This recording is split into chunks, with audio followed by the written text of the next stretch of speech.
Hello po, water sign, Cancer, Pisces, and Scorpio. Kumusta po kayong lahat? Okay, so water sign, maraming salamat po sa walang sawang pagsubaybay sa ating pong daily horoscope. And kung ikaw ay bago pa lang sa ating channel, ayan guys, mag-subscribe na po kayo and i-click mo na rin yung ating notification bell para lagi po kayo guys updated sa ating mga bagong upload. Okay, so tignan natin. Water sign, ayan. Paalala lang din, water sign ang reading natin ay general reading lamang. So, take what resonate and leave what doesn't. Overall energy.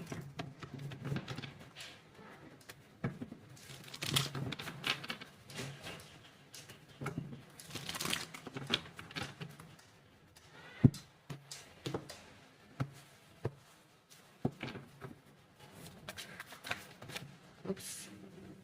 Water sign, meron tayong King of Cups and Three of Wands.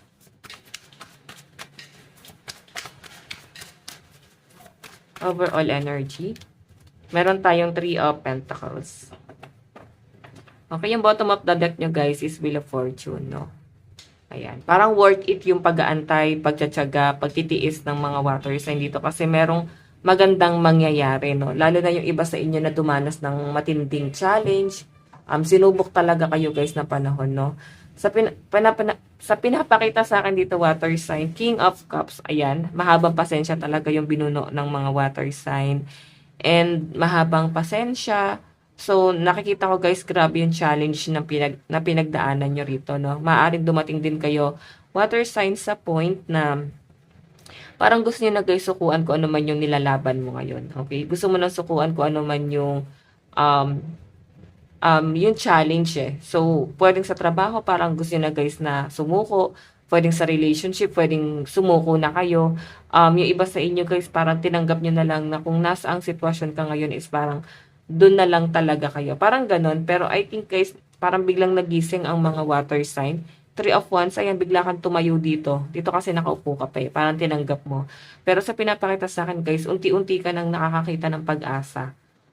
Water sign na unti-unti ka nang hahakbang. So, nandun ka pa rin sa point na pinangahawakan mo pa rin yung mga bagay na kung anong meron ka ngayon. Pero at least moving forward ka dito, no? Nangihingi ka ng guide. Okay? Siguro yun ang kailangan talaga ng mga water sign motivation or at least may mag-guide. Okay?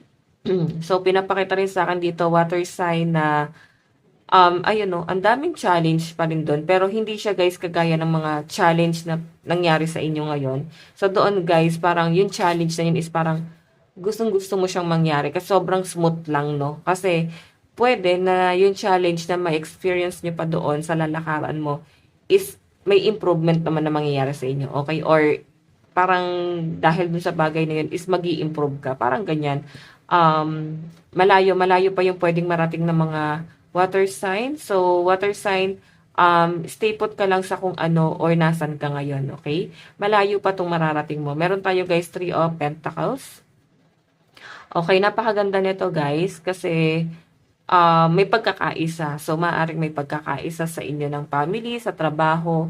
Basta at least ma-experience mo na may tumutulong or kahit pa paano guys is may nag-guide sa inyo. Yung iba naman sa inyo guys, itong pagkakaisa na to pwedeng sa loob ng tahanan na na-experience nyo na walang tumutulong sa inyo. Pwedeng ikaw yung breadwinner or pwedeng matagal ka siguro guys na wala ng trabaho. Kaya siguro guys parang gusto mo na sukuan to na apply ka ng apply. Hindi ka matanggap no, sa in-applyan mong trabaho. So, water sign sa malinaw na pinapakita sa akin dito, may isa, no? May isang opportunity na maaaring paparating sa inyo or pwedeng may tutulong sa inyo na makahanap ng magandang trabaho. Three of Pentacles.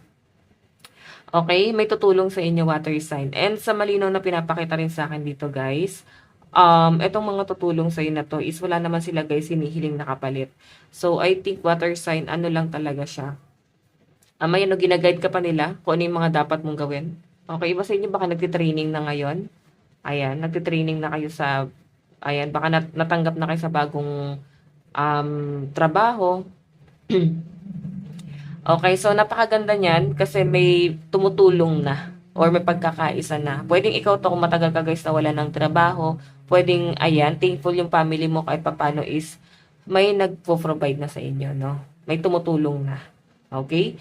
So guys, ayan, possible na ang kadil nyo is kapwa nyo water sign, Cancer, Pisces, Scorpio, Aries, Leo, Sagittarius, and Three of Pentacles, Capricorn, Taurus, Virgo. So guys, ito ha, maaaring mapanghihinaan ka sa mga kapwa mo water sign kasi pwedeng kung manghihingi ka ng advice sa kanila, pwedeng ma-experience nyo na water sign na parang may pagkukumpara or parang mapanghihinaan din kayo kasi sa inyo rin pala silang sumasandal.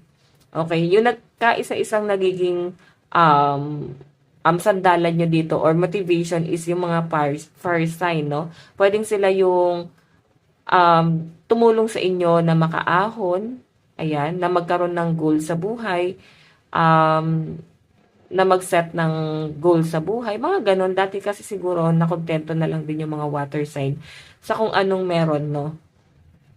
So, yun guys, yung nagiging sandalan nyo dito, no? Yung mga fire sign, sila yung magmo-motivate sa inyo, okay? Kasi parang kaya kanila water sign na i-real talk. Okay, parang matitrigger ka kasi nare-real to kanila eh. Okay? And nakikita ko yung pagkakaisa guys sa mga earth sign. Ayan, kung gusto niyo guys ng pagkakaisa or tutulungan ka, magtuturo sa inyo is, ayan, mga earth sign. Capricorn, Taurus, Virgo. Ayan, may nakikita akong pagkakaisa sa kanila. Okay? Sige, tignan pa natin guys.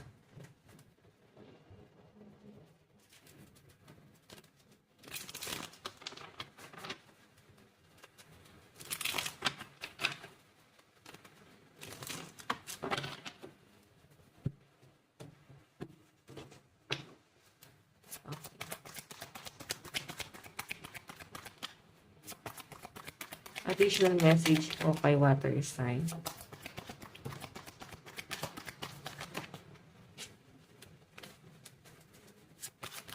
Okay. Page of Pentacles. So, ayusin lang natin to guys. Meron tayong Knight of Wands in reverse. Pasuko talaga to guys. Laban lang. Water sign kasi ang nakikita ko dito. May magandang mangyayari naman. Okay, puro page to. Three of Wands. Three of Wands pa rin siya. The Chariot. So, yung iba sa inyo guys, maaaring may travel na paparating. Ayan, baka magbabiyahe kayo abroad. Baka doon kayo guys nagtatrabaho. Or baka may inantay kang schedule. Or pwedeng nandyan ka na ngayon. Okay? Pwedeng, ayan nga sabi ko sa inyo, pwedeng nagtitraining ka na or natanggap ka na sa ina-applyan mong trabaho. Kasi guys, the Chariot, opportunity, napakabilis nito guys na dumating sa inyo, no? So, parang kailangan water sign na i-grab mo agad tong opportunity na to. Kasi once na hindi mo siya i-grab, ang bilis kasi guys ng Chariot, pwedeng dadaan lang talaga sa inyo. Okay? So guys, may nakikita rin ako dito.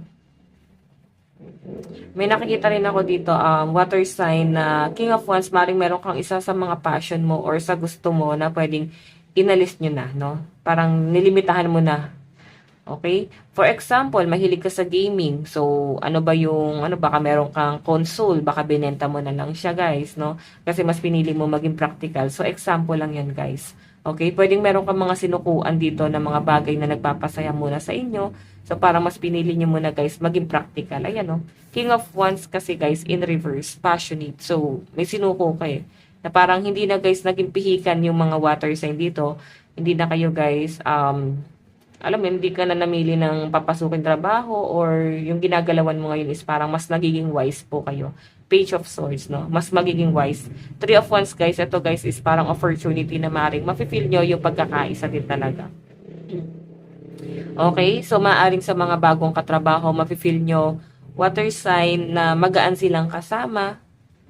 Pwedeng mararamdaman din ng mga water sign na walang pambubuli na siguro dati yung trabaho is parang nabully kayo. Okay, so new beginning siya guys. Tignan po natin ano naman ang inyong advice.